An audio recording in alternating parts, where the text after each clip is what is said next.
आज का मीटिंग ऐसे हुआ है कि हम लोग का जो लास्ट टाइम का जो अल्टीमेटम जो आपका जो पॉइंट्स जो दिया था, आपका इमीडिएट सस्पेंशन ऑफ आपका Arunachal Pradesh public service commission का चेयरमैन एंड सेक्रेटरी और मेंबर, और इसका बाद जो भी आपका जो नीचे में जितना भी ऑफिशियल्स है, secretary, under secretary, deputy secretary को हम लोग को ये करना है, उसको ये किया।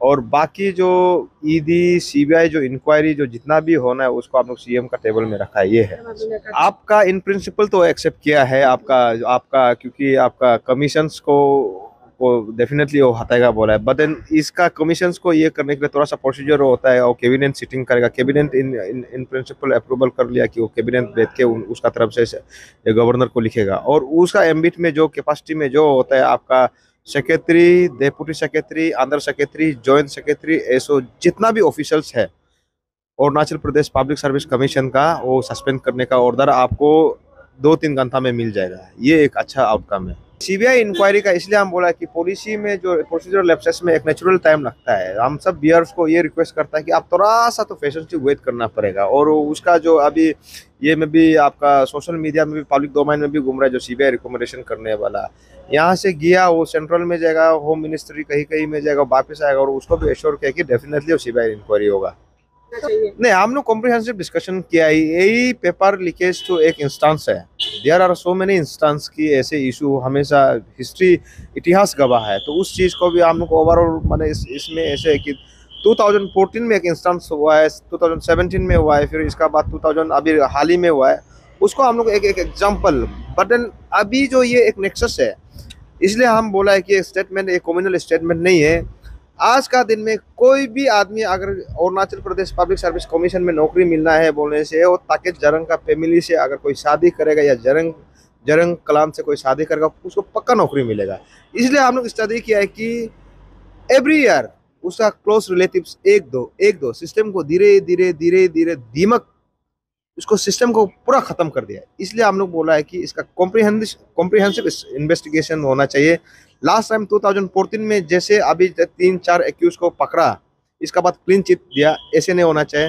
2017 में जो फियास्को हुआ है, जो case Arunachal Pradesh public service commission जो एस्पेरेंट का खिलाफ जो केस करके जीत के एग्जाम कराया, उसका ऊपर में भी होना चाहिए। मिनोती बोरांग जो द वाइफ ऑफ तमासारो, उसका ऊपर भी होना चाहिए। हम लोग कॉम्प्रिहेंसिव डिस्कशन किया।